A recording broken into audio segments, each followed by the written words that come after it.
Bradley, who's a former MP and director of the Speaker Corner Trust. Then we're going to hear about the initiatives on the Genocide Convention and the Women's Rights Initiative, and we'll hear from Rebecca Tinsley, who is the founder of Waging Peace. And lastly, I will be speaking about the Advocacy Abroad program in my capacity as an associate in the International Dispute Resolution Group at Latham and Watkins, practicing public international law. And I'd like to just introduce Mark Donfried, who is the director and founder of the Institute for Cultural Diplomacy. Please join me in welcoming him.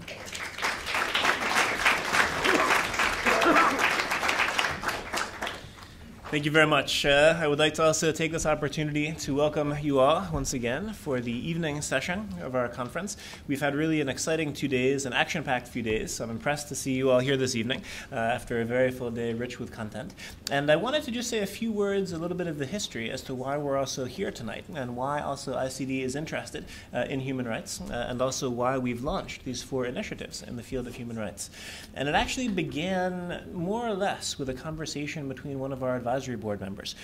Made reference to him, I think, earlier this week. His name is Janez Janša, former Prime Minister of Slovenia, President of the Opposition Party of Slovenia.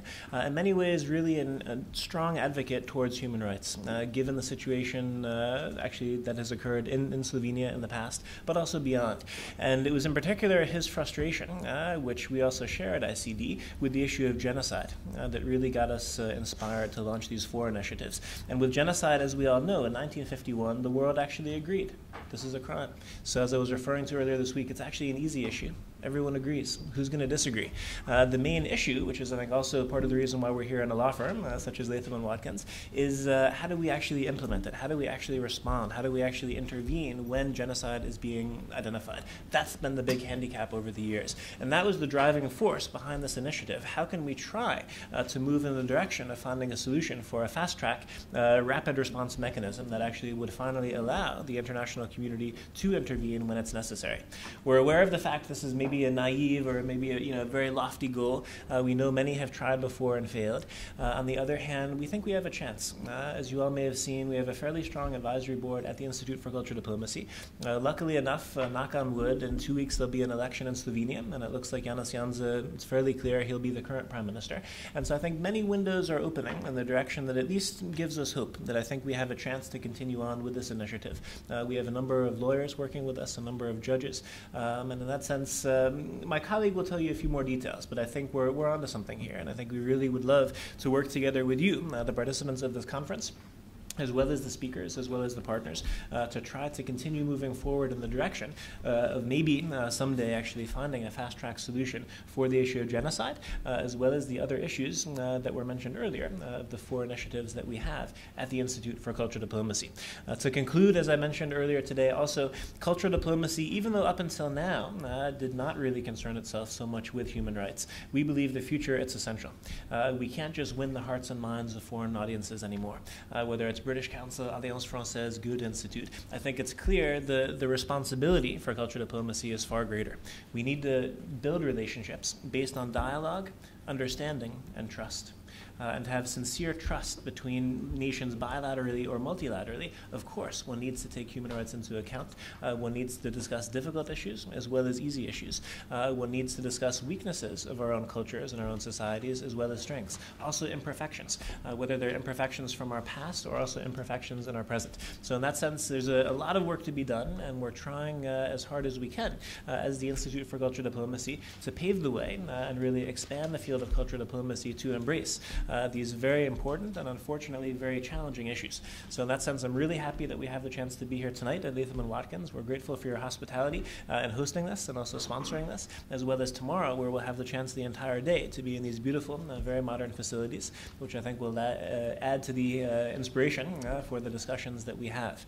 So I'd like to stop my maybe historical reference introduction here and introduce one of my colleagues, Alicia, who really has in many ways been one of the driving forces behind these 4 4 initiatives. And really, it's thanks to her also that we're here today in Latham and Watkins. And I think it's very appropriate that she actually tells you a few more words about what exactly these 4 initiatives are, what we're hoping to achieve with them, and then also she will be helping us to introduce the speakers who will be speaking later this evening. So Alicia, I don't see you hiding actually where you are. Again, I'm looking in the wrong direction. So if you could please give a very warm welcome for my colleague Alicia, who will give a further introduction. Thank you. Good evening and welcome to the Human Rights Initiative launch event as hosted by Latham and Watkins and the Institute for Cultural Diplomacy. Firstly, we would like to thank Latham and Watkins for partnering with us on this event, and we are absolutely honoured to host this launch event here. We hope this is the start of a very long relationship between Latham and Watkins and the Institute for Cultural Diplomacy. We are very proud tonight to launch our 4 initiatives: Advocates Abroad, Born Equal, the UN Genocide Convention Initiative, and the Sound of Freedom. We hope that by raising dialogue and communication and using the tools of cultural diplomacy, that we will be able to raise awareness and raise awareness for the need for change. I would like to present a quick introduction on the initiatives and what they hope to achieve in the future. Then this will be followed by speeches by experts on these areas. Firstly, I'd like to present the UN Genocide Convention Initiative, which addresses the fact that the 1948 UN Convention on Genocide has failed to prevent mass atrocities such as Darfur and Rwanda. There are many reasons for these failures, but we hope that by increasing dialogue and talking about these problems, we will be able to change these atrocities.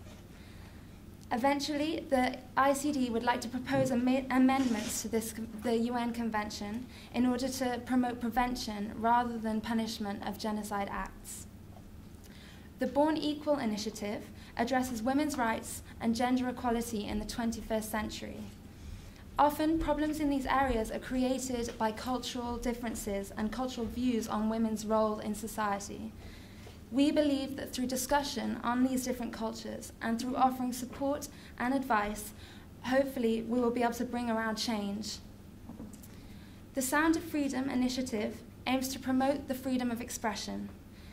It will focus on less well-known international issues, such as the ban on Wikipedia in Italy, and it will bring together NGOs, organizations, students, and other members of society in conferences and other platforms in order to promote speaking freely.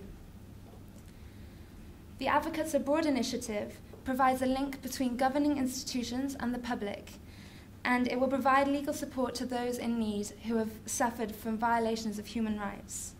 We believe that the unique diplomatic character of this initiative is its strength. Through encouraging discussion and reconciliation and a feeling of empathy for those who have suffered violations of human rights, we hope to challenge human rights violations around the world. Whilst these initiatives are at their very beginning stages, we hope that using tools of cultural diplomacy and the unique international position of the ICD, that we will be well equipped to promote the need for change which has been on these issues which have been neglected by the international community. Thank you very much for listening, and I would like to, without further ado, to present the first speaker, which is Peter Bradley, founder of the, Peter Bradley, who is a former MP and a director of Speakers Corners Trust. Thank you very much, and a round of applause for Peter Bradley.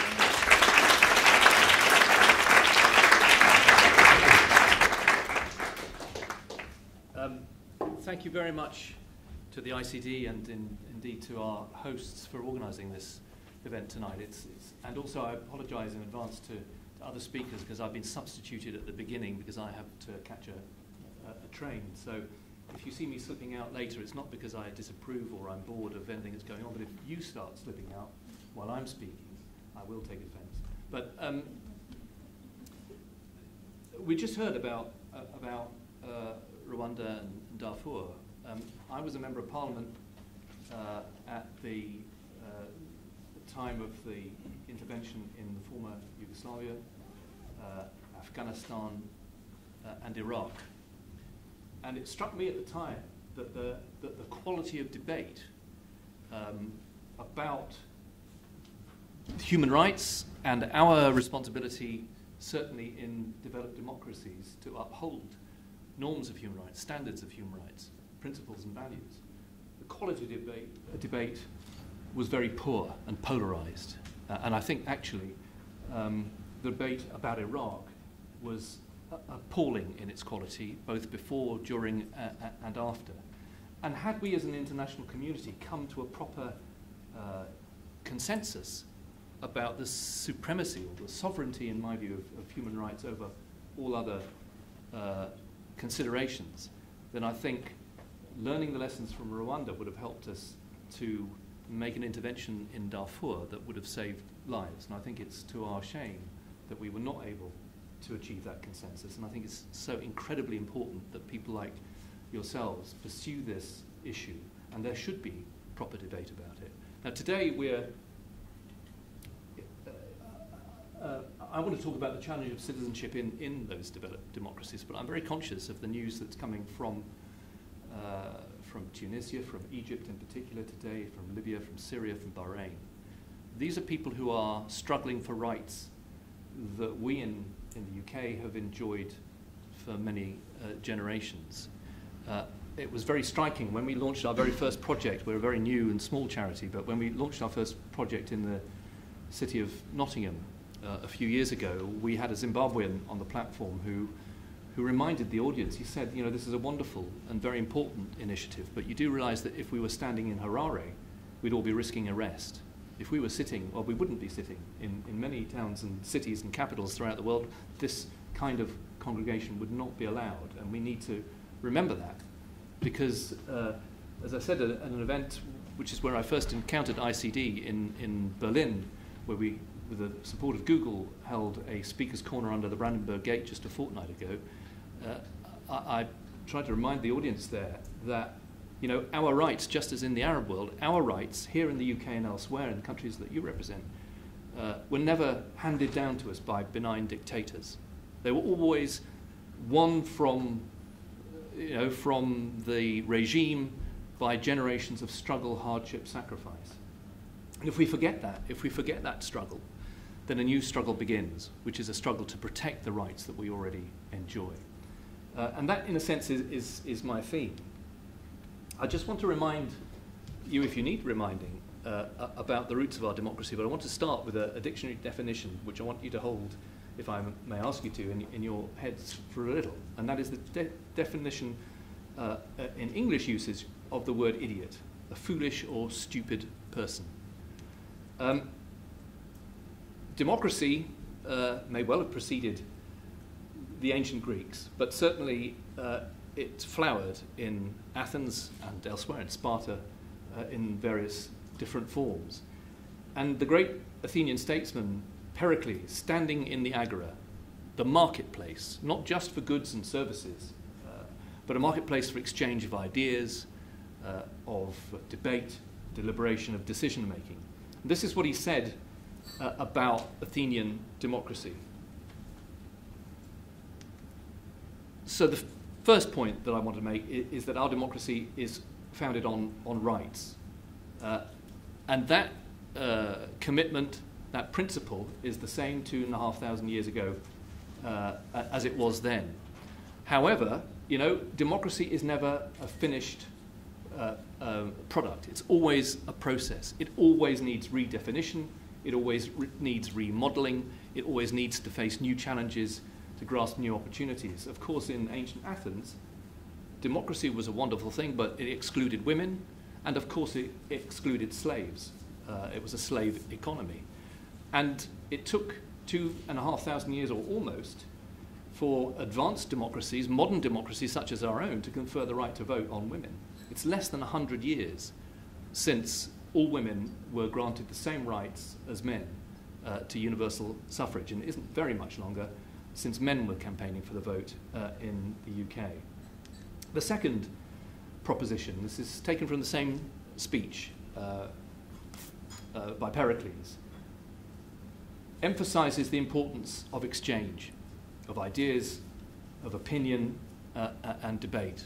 the lifeblood of democracy, the free flow of ideas and the free flow of debate.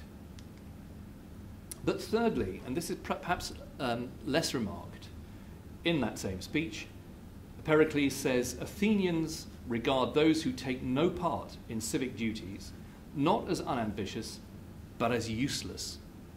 Useless. So the third proposition is that if democracy is anything, if it's going to function at all, it has to be participative. People, citizens, have to have rights to be involved, but also have to exercise those rights. And I want to return to that definition of idiot, because it's derived from the Greek, idios, which means one's own, and denotes a private or ignorant person. In other words, in the view of Pericles and the ancient Athenians, a person who put his personal gain, his personal interest, above that of the public interest, and his participation in securing it, was an idiot. And so the question, I think, to many of us in the audience about our own societies, wherever they are we too idiots in the 21st century? So I want to make a couple of observations. I'm very conscious that some of what I'm saying is very compressed given the time that we have, and so I don't seek to develop the arguments that lead to these conclusions, and I hope there'll be time at the end for you to challenge me if you disagree. But I don't know what distinguishes, I'm not qualified to say what distinguishes us as humankind from the animal kingdom, but perhaps one of the distinguishing features is our capacity for ideas. And once we have an idea, the instinct that we have is to share it. And traditionally, to share it face to face. The second observation I'd like to make is that we are bad enough to need laws, but we are good enough to make them, to frame them. And I think those are the two parts that certainly in my experience in 20 years in politics, on the one hand, I feel pretty pessimistic about the direction of travel that we're on sometimes, but always optimistic based on my experience of working with organizations and particularly with people in my constituency and elsewhere, always optimistic about the capacity that people have for goodwill, the capacity that they have for community, the capacity that they have for public service, so long as you can get beneath that superficial level of cynicism and self-interest and mine it. And I think that's summed up as well as by any other means as, bad enough to need laws to keep us apart, to keep us from each other's throats, to keep the strong from exploiting the poor, but good enough to make them. And the complexity of a democratic system, I think, is the most wonderful thing to contemplate. The checks, the balances, the compromises. So, as I say, democracy is our best attempt yet to reconcile those instincts to protect the weak from the strong, and what is the source of continuing debate and deliberation? How do you balance the greatest amount of individual liberty to pursue your own needs and interests with the need to pursue a collective good? Now, having shown you pictures of Pericles, this is another great philosopher. It's actually me. In 1974, I don't know why, I just happened to come across this picture in a drawer, and I thought, well, why not give it the currency that it deserves? But the three propositions about democracy, it's as good as we collectively make it. It is a participative arrangement, or it is nothing. And those who turn their back on their democratic system and say it actually is not their business, that belongs to wiser people or more powerful people or elected representatives, but not themselves. People who turn away from their own role in their community and in their society and in their democratic process, I think impoverish the democratic potential and indeed the democratic system. So a democracy where not everyone participates is never going to achieve its potential. And a democracy where we turn our backs and allow only the few is hardly a democracy at all.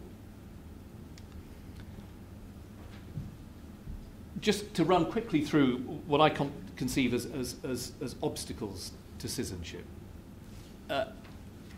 I think there has always to be a close proximity between the objective of achieving ever higher standards of living and protecting quality of life. And certainly we have a project in Nigeria, and I'm acutely aware that, excited as people in Nigeria and elsewhere are about democracy and about making democracy work, unless democracy produces a dividend, unless it actually makes poor people less poor, then democracy is a shallow promise. So I acknowledge there has always to be a connection between the quality of people's lives, the way they live their lives, the freedoms they enjoy, the rights they have, and their absolute standard of living. Freedom not just to speak your mind, but freedom from fear, freedom from cold and hunger, freedom from disease where it can be prevented.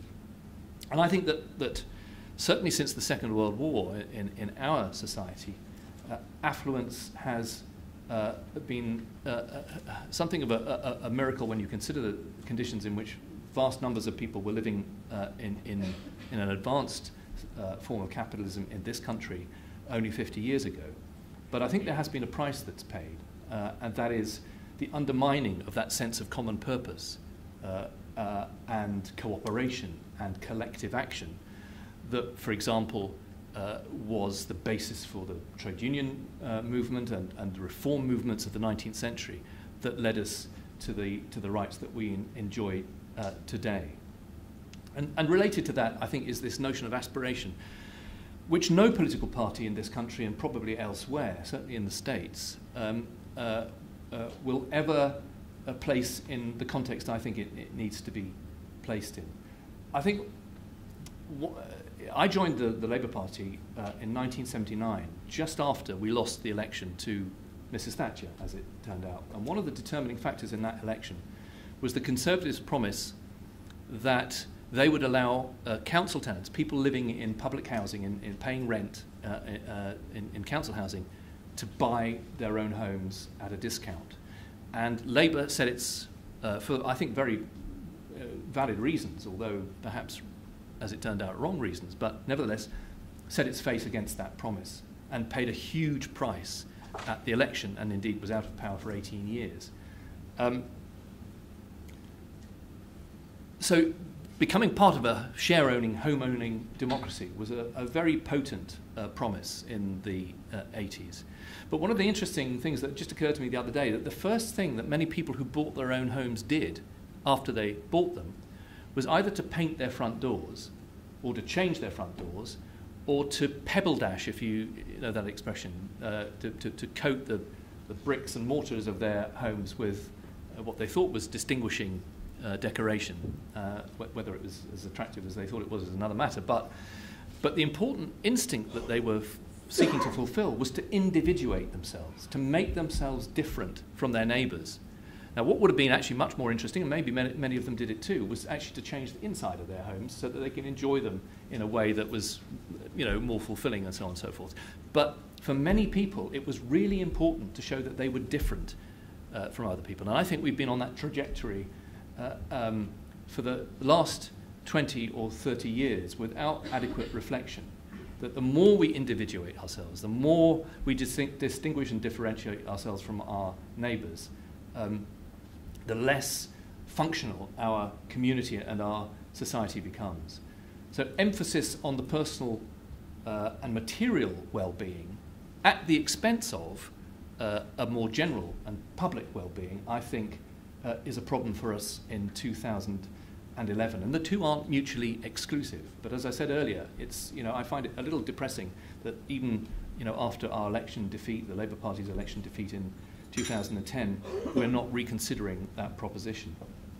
It also raises, in my view, unreasonable expectations of the democratic system. We've got used to operating in a market. We take our credit cards, we put them in a machine or in a hole in the wall, and out comes the good or the service that we've asked for, and we expect it instantaneously.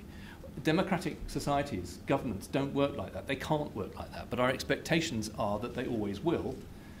And politicians are too frightened, it seems to me, to explain to people that actually particularly when the economy is weak, but even when it's strong, there simply isn't enough public money to satisfy every single person's agenda, to meet everybody's priorities, that there has to be compromise, that there has to be understanding, that there has to be patience.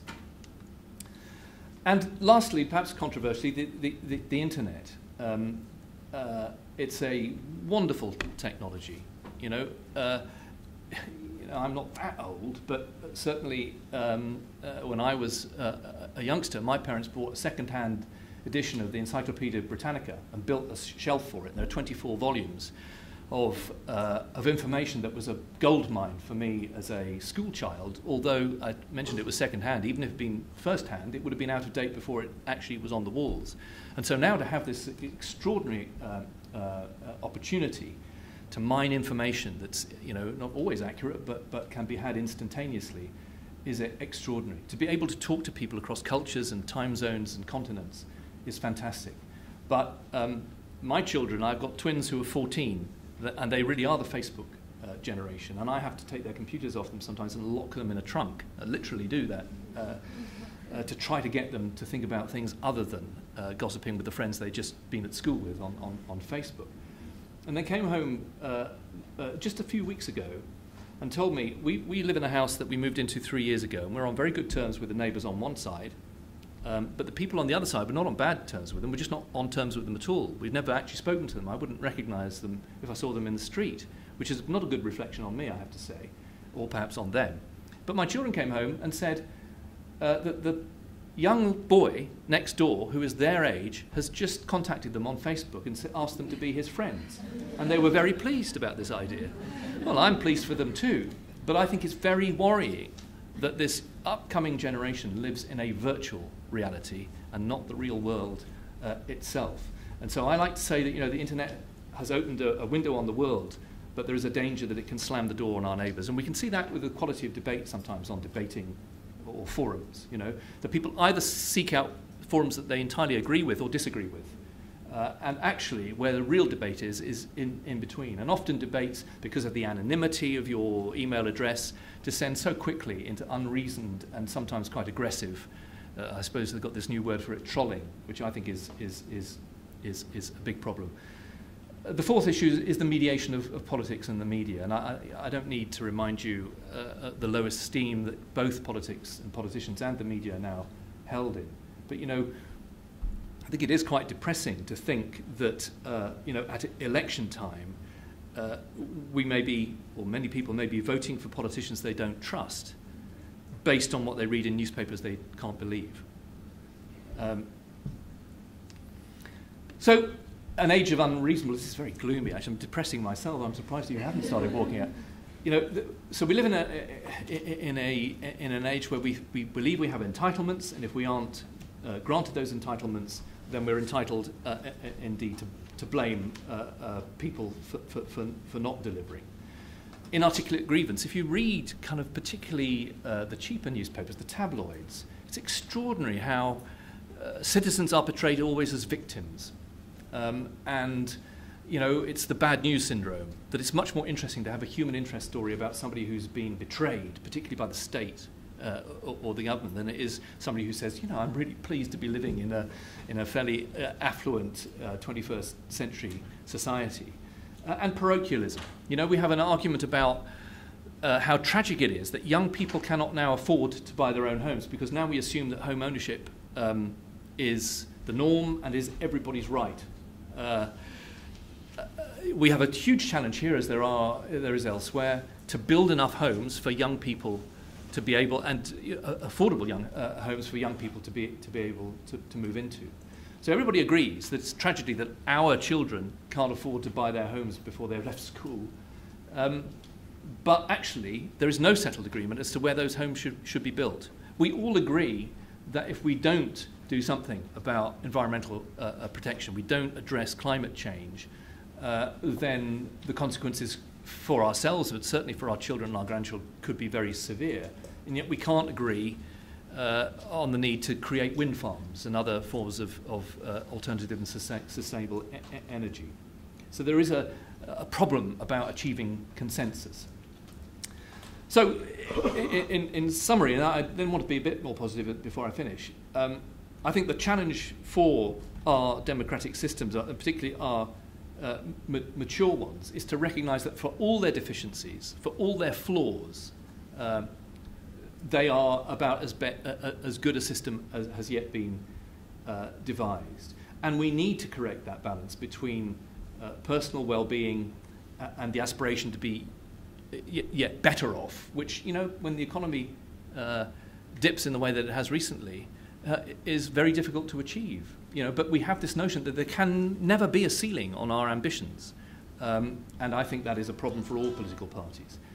And we need to restore the forum, the agora, the forum, the marketplace, as a place for cultural diplomacy, where actually people can create better neighbourhoods, better communities, a better society, simply by pooling their resources. I talked about goodwill, but the ideas, the insights, the experiences that different people have, which actually can't be banked to social capital until and unless they come into contact with other people who can unlock the doors for them. The greatest achievements I ever had as a Member of Parliament were not in Westminster, although you can tell I was a great orator and very persuasive, but in my constituency, where actually, counter to what people think about MPs, you have no power, no real budgets, very small staff. But what you can do perhaps sometimes is bring people together around a table. People who may not have met each other before, who actually might be hostile to each other, partly because they've never met each other before. But when they sit down and have an objective they agree, it's extraordinary how you can begin to mine that goodwill, those different insights, those different networks, those different capacities can actually make things happen. But it starts with ideas and the exchange of ideas and then the modification of ideas. It's about expressing, having the right to express yourself, but also exercising that right. It's about speaking, it's about listening, it's about achieving consensus, and it's also about agreeing to differ where you cannot achieve that consensus. So I want to say just a few words about what we do, because it's all based on the thoughts that I've just shared with you, Speaker's Corner Trust. It's based on the idea that communication and all those other words that derive from the same Latin root, common purpose, consensus, cooperation, community, are essential to a fully functioning, a well-functioning community and democratic society. And our mission then is to remind people, as I said earlier, of the struggle to win the rights that we enjoy, but also that actually in a democratic society, it is not enough to have rights. They're like muscles. You have to exercise them. If you don't exercise your rights, like muscles, they become weak and flabby, and in moments of challenge, they may not be able, you may not be able to call on them to protect you or in better times to advance your democratic principles. And what we want to try to do is to bring people into a much more inclusive debate about the things that matter to them. And they'll inevitably range from the big global issues of climate change to the smallest issues of interest only to their street or their neighbourhood. And to create or really to recreate old opportunities for that exchange. You know, we all know about Speaker's Corner in Hyde Park, but actually, until relatively recently, there used to be Speaker's Corners in many towns and cities throughout the UK, because, and it's quite natural that there should have been, because until mass communications took hold, if you had an opinion you wanted to express, if you wanted to persuade people to your point of view, politically, religiously, or whatever, you would have to go to the places where people were, the marketplaces, the street corners, to engage in that kind of debate. In every society, every culture, whether it's a tropical, you know, a village centre under the banyan tree, whether it's a village green, whether it's, you know, wherever it is, every society has that same tradition. So all we're trying to do is to create new opportunities for people to do the old things, talk to each other, to get people to come back down the garden path into face-to-face communication with each other. And that face-to-face engagement, I think, is very important. I talked earlier about people's unreasonable expectations of politics. I think when you get people around a table in the same room and they begin to realise that their expectations, their priorities, their agenda is subtly different from the person sitting on their right and the person sitting on the left, and actually if you've got 20 people in the room, you've probably got 25 different agendas, then they begin to understand how difficult it is for public servants, for politicians, to deliver all those priorities from a limited pot of resources. Then perhaps you can begin to build a more tolerant attitude to the democratic process and a more accepting, a greater acceptance of the fact that other people perhaps have more pressing needs. So it's about bringing people back down the garden path, giving them the chance to express their views and to hear those of others, but also challenging them to do so. We talk a lot in the UK about the big society, which is the agenda of the current coalition government. I kind of say about the big society that size isn't what's important, it's what you do with it that really is important. I'd much rather talk about a good society. I don't accept, and this is perhaps partly because this is where I come from politically, I don't accept that big government means small citizenship. I'd like to see both. I'd like to see government providing where government needs to provide, but that does not mean that actually citizens cannot take their own initiatives, be involved in their community in their own right to make their neighbourhood, their town a better place to live. But it's also about politicians having the courage to acknowledge to themselves and to the public the limits of their powers.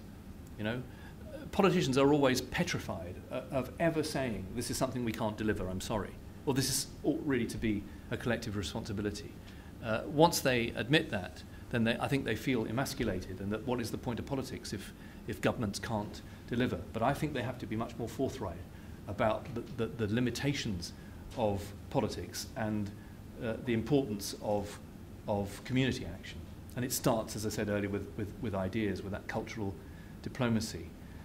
And that really is what I have to say. It's about making choices, ultimately. What we're trying to achieve through Speaker's Corner Trust. I talked about the complexities of law and the wonderful idea that we're bad enough to need laws but good enough to frame them. Not doing bad is, I think, in many people's idea what's expected of them. It keeps them out of trouble.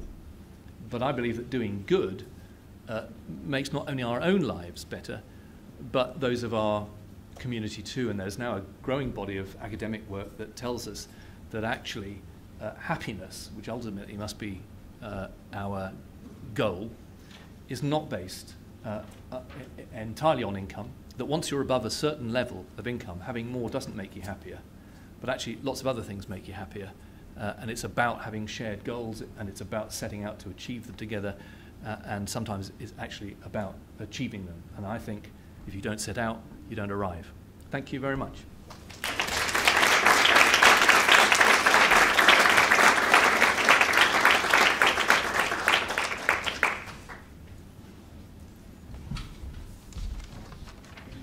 Thank you so much, Peter Bradley. Sorry. Do you want me to take? I'd be very happy. I don't, depending on your time scale, whether you want me to take questions. Or Okay. Yeah. Of course. Yes. Yes. Does anyone have any questions?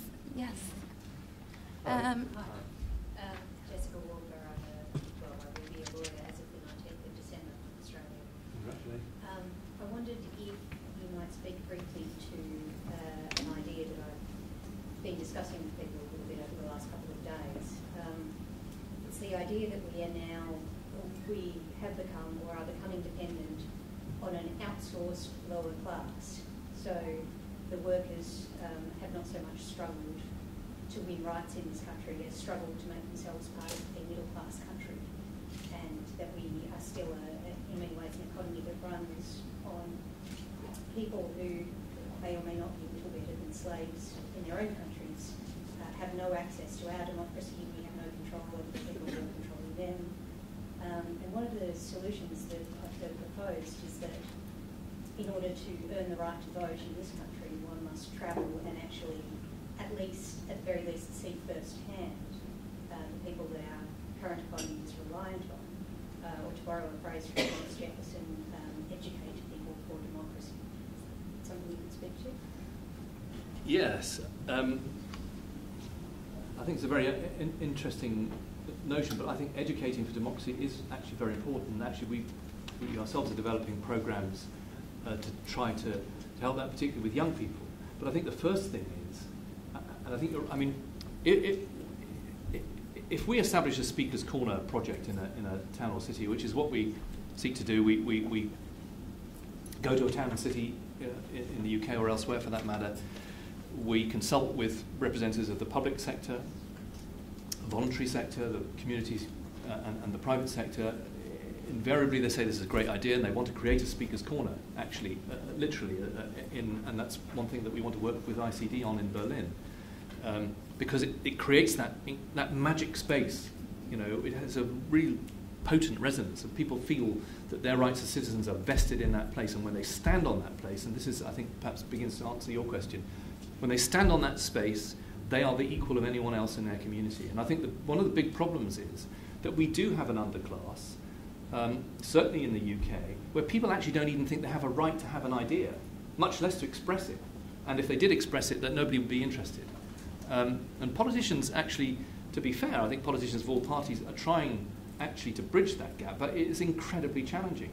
And I think if we want to ward off this growing cynicism about democracy, about politicians, you know, who are probably in the UK about as corrupt as any other, you know, sector of the community. I mean, we had this huge furore about MPs' expenses. You know, I'd like to challenge the lawyers actually amongst us, and certainly the journalists, if there are any, that if they had as lax a system of expenses as MPs had, exactly the same proportion, well, probably the same proportion, would have complied with, you know, standards of moral decency. Others would have not quite known where the grey areas were, and others would have overstepped them. I mean, this is not an inherently corrupt political system, and yet, you know, we too easily allow ourselves to denigrate it. And I think education is extremely important, and giving people opportunities to understand their system and participate in it is what we're all about. Whether that can, if I understand you correctly, you want to send people around the world? I think my thesis is that rather than abolishing unreasonably low wages, what we've done is create an economy where those unreasonably low wages are being earned by people overseas who are then sending us goods that we actually couldn't support if those people were earning a reasonable wage. Yeah. And something that's happened to me since I've been travelling is that although I haven't taken drastic steps to change the economy, I'm just that little bit more thoughtful about what I buy and where I spend my money. I have a greater appreciation for the television set that I have instead of aspiring to a greater one. I wonder if it would benefit people if we actually required people to go out and see what's happening outside our countries. Yeah, I mean, I think it would benefit, but I mean, the sheer logistics of getting everybody out to do that are pretty difficult. But it does, I think, hit on a point that I was trying to make earlier about the idea of common cause. I mean, we do have fair trade movements which are, you know, pretty successful in the UK. They're young movements. But they are marginal. I mean, many people, whether they can afford to or not, will always buy what's cheapest, rather than what's, you know, has a moral value. But I think promoting those kinds of initiatives and supporting them is really important. But I think the change comes culturally, when people actually understand how interlocked all our futures are, how interdependent they are, and to try to reassert some kind of moral or ethical dimension alongside this aspirational one that we have that always says, you know, at its worst, it doesn't matter what the consequences are to other people, I have a right to other people, and this is what I want, a bigger television, and I don't care, or cheaper food, and I don't care who made it and what, you know, how they sweated and what they suffered to create it for me, because it's my absolute right. And that's why I feel that we need to challenge this aspirational, the supremacy of aspiration as a tenet of all democratic politics. It has its place, but it ought to be seen in a much broader context. So we can take one more question. Yes.